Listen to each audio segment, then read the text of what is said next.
é a casa da poesia, esta é a casa dos poetas, é a casa dos leitores. E Ana Luísa Amaral hoje dar-nos-á de voz viva alguns dos seus poemas, a celebrar a poesia, a celebrar a nossa casa de poesia, e que escutaremos naturalmente com muita atenção e muito carinho. Esta é a casa da poesia e é a casa da Ana Luísa Amaral, mas especialmente será a casa da Ana Luísa Amaral durante este mês. E portanto vamos recebê-la todos com um carinho acrescido. Ana Luísa Amaral não é só poeta, Ana Luísa Amaral é também dramaturga.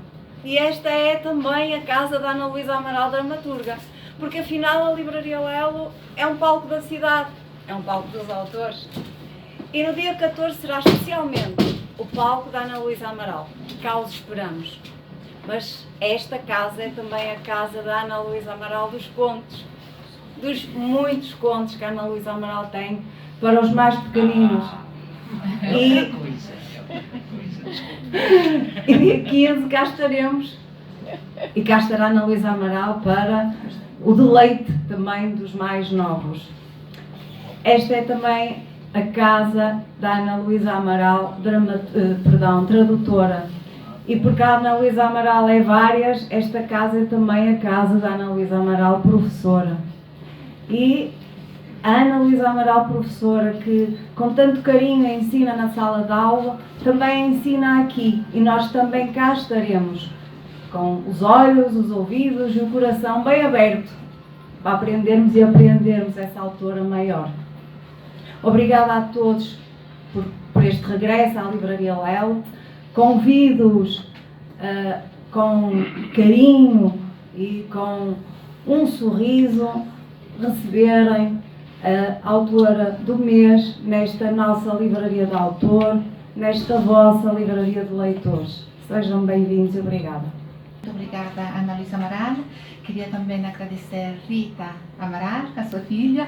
E uma salva de palmas também para Rita, que bem merece. Como disse Aurora, regressamos aqui à Livraria Lelo, regressamos nessa cave, que é um lugar emblemático, que durante mais de 100 anos ficou escondida como armazém, uma sala que conteve durante mais de um século muitas histórias, muitos contos, só fechados em livros, em páginas. E nós queremos, a Livraria Lelo decidiu de fazer viver a cave através de vozes vivas, através dos seus autores, porque livros existem, contam histórias porque existem os autores, que são as vozes vivas do século XXI. Ana Luísa Amaral atravessou o século XX, atravessou o século XXI de várias formas. Como é uma mulher, as mulheres tocam vários instrumentos ao mesmo tempo. Eu conheci a Ana Luísa Amaral como professora da Faculdade de Letras do Porto. Tive a possibilidade de entrevistar com grande generosidade, ouvi as suas aulas. É uma grande ensaísta, uma grande escritora, uma grande poeta. Portuguesa e internacional, e sobretudo também uma grande tradutora. No fundo, a obra de Ana Luísa, como disse Aurora, funde as várias artes. É um processo, digamos, interartístico, que vai das artes plásticas, das artes figurativas, o teatro e sobretudo, a poesia e a literatura. A poesia é a forma mais sublime da linguagem, é quase uma tentativa de chegar a aproximar-nos da perfeição. E queríamos perguntar a Ana Luísa, primeiro, como te descobre poeta? Não é? Como começa o percurso de leitora, porque os escritores são leitores privilegiados, são antes grandes leitores e depois descobrem, se calhar, aquele bichinho que está dentro de cada um de nós, mas que fica muito inibido. E como de leitora descobriu-se autora e poeta em particular? E a segunda pergunta, já faço para depois não interromper, autora, poeta, autora e não autor, por isso a componente, a dimensão de uma identidade feminina assumida in un genere che non tem, un genere poetico che non tem aggettivo femminino ou masculino, como se integra o seu ser mulher nessa realidade poética? Ai, não são nada fáceis. Antes de mais nada, eu quero agradecer naturalmente à Livraria Lelo a terem-me convidado. O contacto foi da Maria, o Kikio, a terem-me como inicial, claro, mas terem-me convidado. Quero agradecer, muito obrigada, Aurora, também por eu estar aqui, portanto, por me terem convidado para eu ser a autora do mês. É uma honra, é um prazer enorme, é uma honra, naturalmente, para mim, que sou de Lisboa, mas vim para o Porto com 9 anos de idade e por cá fiquei. Para o Porto não, vim para Lessa da Palmeira, viver para Lessa da Palmeira, mas depois toda a minha vida foi feita aqui a partir do Porto, a Universidade do Porto, as livrarias que eu frequentei aqui no Porto, a Lelo foi uma delas, obviamente. Aliás, eu lembro-me de ser muito jovenzinha, ter para aí uns 13, 14 anos, e do meu pai me oferecer, naquela altura em que as pessoas ofereciam livros, prendas de anos, não sei se lembram. Antigamente ofereciam-se livros, não é? As pessoas, eu lembro-me, o meu pai, até dedicados. Portanto, o próprio livro de outros vinha dedicado para a minha querida filha, com um grande beijinho, no teu aniversário do teu pai. Portanto, antigamente as pessoas ofereciam livros nos anos. E um dos livros que o meu pai me ofereceu, tinha uns 13 ou 14 anos, foram os sonetos de Flor Bela Espanca. Eu acho que toda a gente leu, não houve ninguém que não tivesse os sonetos de Flor Bela Espanca. E justamente, a partir dos sonetos de Flor Bela Espanca, eu descobri que ela frequentou muito esta livraria. Portanto, ela encomendava livros aqui, por esta livraria. Eu sei ainda hoje, porque, claro, Flor Bela formou-me também, como deve ter formado grande parte daquelas que são, ou daqueles que são, sobretudo aquelas da minha geração, mesmo podendo nós não gostar muito de Flor Bela Espanca, mas o que é certo é que ela tem versos que eu ainda continuo a achar que são absolutamente extraordinários e que eu sei de cor. Também eu sei muita poesia de cor, mas lembro-me, por exemplo, desse o mundo que é o mundo ao meu amor, o jardim dos meus versos toda em flor, a seara dos teus beijos, pão bendito, meus êxtases, meus sonhos, meus cansaços, são os teus braços dentro dos meus braços, Via Láctea fechando o infinito. É muito bonita esta imagem, Via Láctea fechando o infinito. Eu acho que ela tem versos lindíssimos, mas isto era só para ligar um bocadinho nas minhas leituras também a esta livraria que é tão bela, que é tão bonita e portanto, começar então por agradecer. Em relação à primeira pergunta que a Maria me colocou,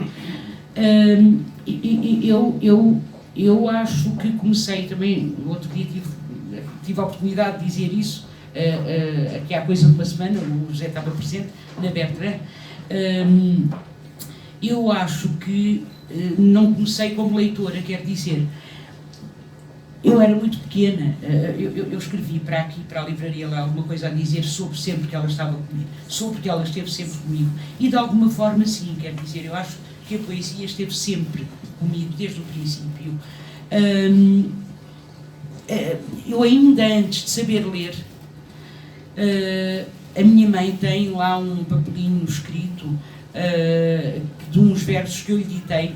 Eventualmente algumas pessoas aqui já ouviram esta história, não sei, porque eu já disse isto em entrevistas, de uns versos que eu editei e que diziam assim: outono, chegou o outono, as folhas que outrora foram verdes e belas, hoje são amarelas, belas outrora, amarelas agora. Pronto. São os versos, não prestam para nada, rimam, pronto. Tem só a questão do outrora, que de facto foi uma palavra que me fascinou. Portanto, eu desde muito pequenina, ainda antes de saber ler, como digo, porque eu não sabia ler, aliás, fingi durante muitos meses e muito bem na instrução, naquilo que se chamava infantil, que sabia ler, mas não sabia ler, até que fui descoberta por um inspetor que lá foi à escola e viu que eu de facto não sabia ler, porque eu, em vez de dizer pipa, disse barril. Luísa é uma mulher de causas, combate muitas lutas. Em que medida as suas palavras, a sua atividade poética cruzam-se com o seu querer fazer? No fundo, as suas palavras são fazedoras de mundos e de realidades. Eu acredito, não é? Já disse isto também várias vezes, eu acredito que as palavras podem matar, quer dizer, isto não é, eu acredito que nós sabemos como as palavras podem matar. Em termos legais, por exemplo, quer dizer, do ponto de vista jurídico, elas podem, de facto, uma lei, não é? Há países onde uma palavra realmente pode matar. A condenação à morte não é só um gesto, não é?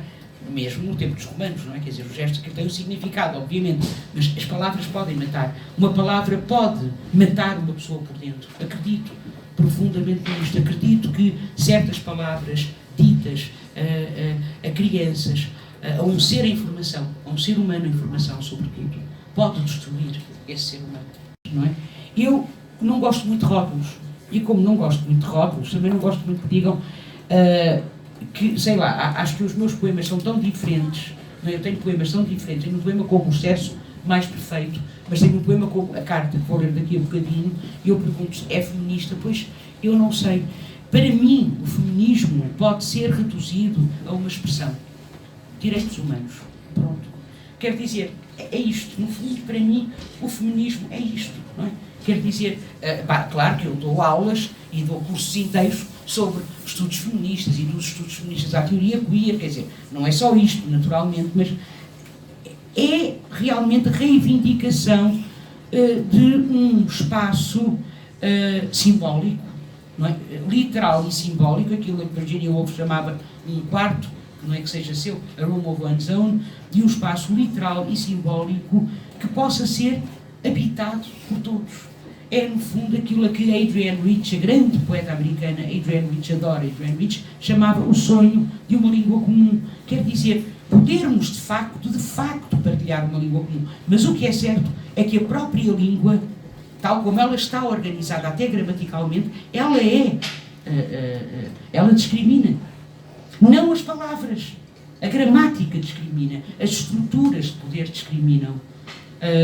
Portanto, é claro que eu agora não vou estar, senão não dava, né? Se não posso falar durante 2 horas sobre isto, não vou falar sobre isto, mas como é que eu me vejo? Então, eu acho que tenho, se calhar, como todos nós, obviamente, vários lados, não é? Sou ensaísta também, pronto, eu escrevo ensaios, sempre escrevi, não é? Tive a sorte, a grande sorte na minha vida, de nunca escrever nada de que eu não gostasse.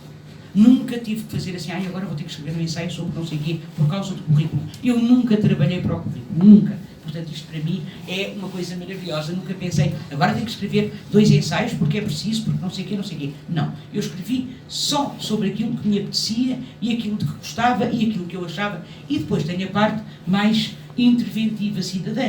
São as coisas que eu escrevo para o público, para os jornais, não é? Portanto, de intervenção propriamente, e dentro dessa intervenção, dentro desse, é claro que a questão das mulheres tem que estar colocada também, não é? Como estão outras, não é? Ou seja, o sexismo, o racismo, a homofobia, não é? Todas estas diferentes formas de discriminação do ser humano, porque uma criança não nasce a discriminar. Nós não nascemos a discriminar.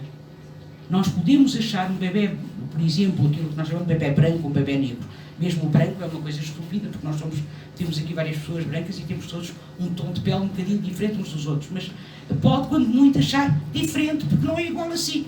Mas o diferente não tem que ser desigual. Esta é a grande questão, não é? Portanto, tomara eu não precisar de falar em feminismo.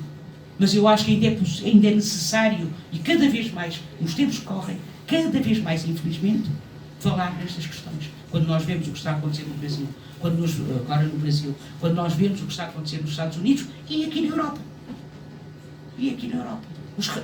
Dentro dos refugiados de guerra, a esmagadora maioria são mulheres e crianças. Ainda. Desculpe-me dos outros com o sono da minha filha e deito-me a seu lado, a cabeça em partilha de almofada. Os sons dos outros lá fora em sinfonia são violinos agudos bem tocados. Eu é que me desfaço dos sons deles e me trabalho noutros sons. Bartók em relação ao resto. A minha filha adormecida.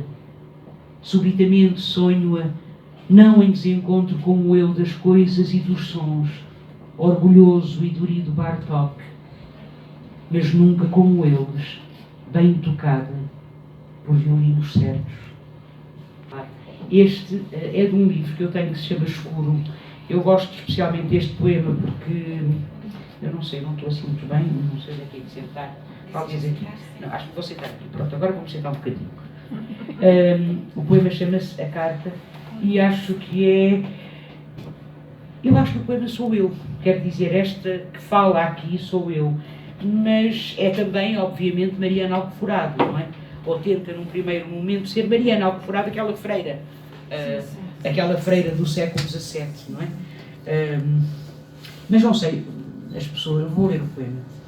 Senhores, hão de a dor e a ausência ter sabor, um certo cheiro doce e demorado em forma de 1000 olhos, pois vós olhastes essa minha ausência, dissestes que dali criei palavras, mas não por minha mão. Na vossa história, senhores, eu fui só vós, em vez de gente inteira.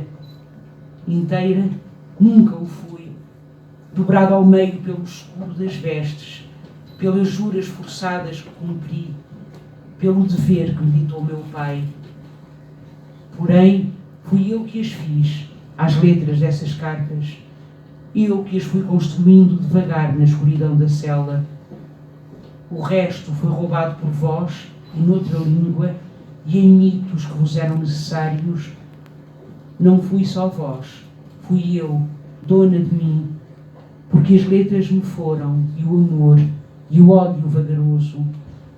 Só para isso me valeu viver, para compor igual a sinfonia tudo o que considerei. Ele foi só palavras que em palavras forjei, bigorne onde moldei espadas e lanças, o lume necessário. Só não moldei as grades da prisão onde vivi. Essas moldastes vós, até em incandescência. Mas eu, nas letras que compus, eu inventei a ausência como mais ninguém. Eu fui a mão da ausência numa cela escura. E os atos dele foram mesmo metáforas, imagens a seguir mais fortes do que a vida. Por isso me chamastes, senhores, no vosso tempo, uma palavra nova e ágil, literatura.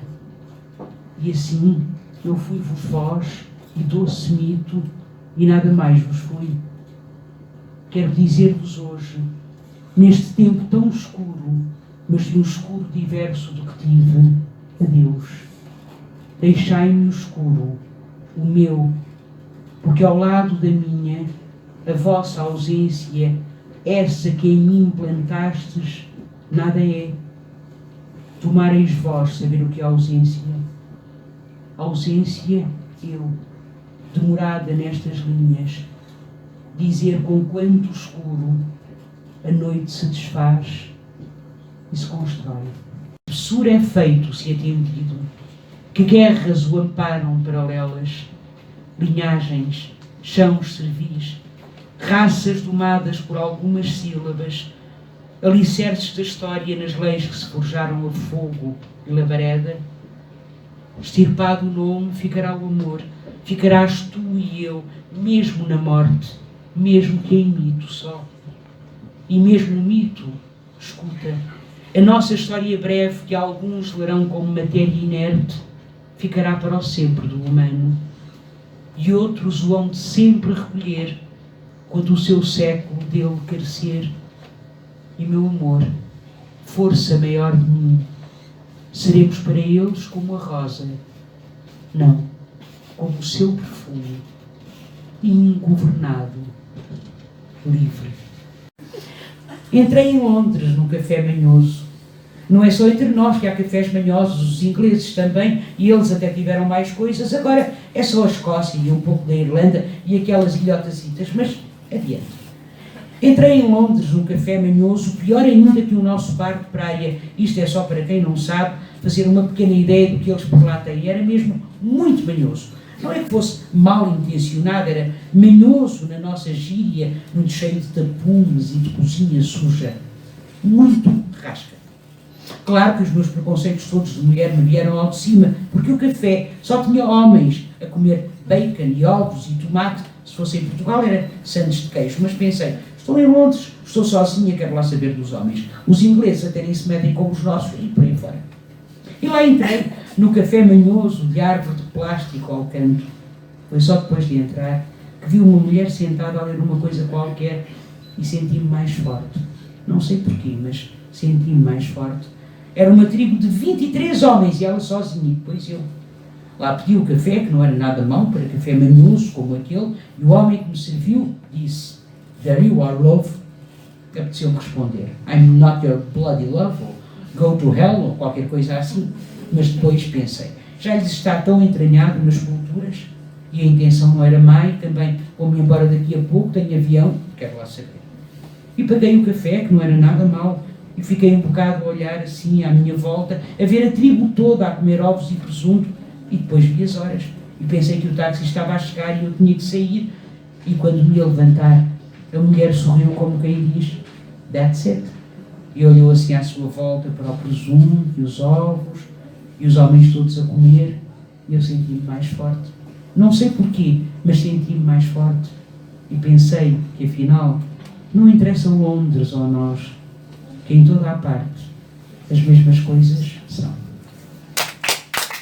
Se eu deixasse de escrever poemas em tom condicional e o tom de conclusão passasse a solução mais que perfeita, seria quase igual a Samotrácia, cabeça ausente, mas curva bem lançada do corpo da prosódia em direção ao sul, mediterrânica, jubilosa, ardente, leopardo musical e geometria contaminada por algum navio. A linha de horizonte, qualquer linha, por onde os astros morressem e nascessem, outra feita de fio de fino aço, e outra ainda, onde o teu rosto me contemplasse ao longe e me sorrisse, sem condição que fosse. Ter várias formas as linhas do amor, não viver só de mar ou de planície, nem embalada em fogo. Que diriam então, ou que dirias? O corpo da prosódia, transformado em corpo de verdade. As pregas do poema, agora pregas de um vestido longo, tapando levemente joelho e tornozelo, e não de pedra, nunca já de pedra, mas de carne e com asas.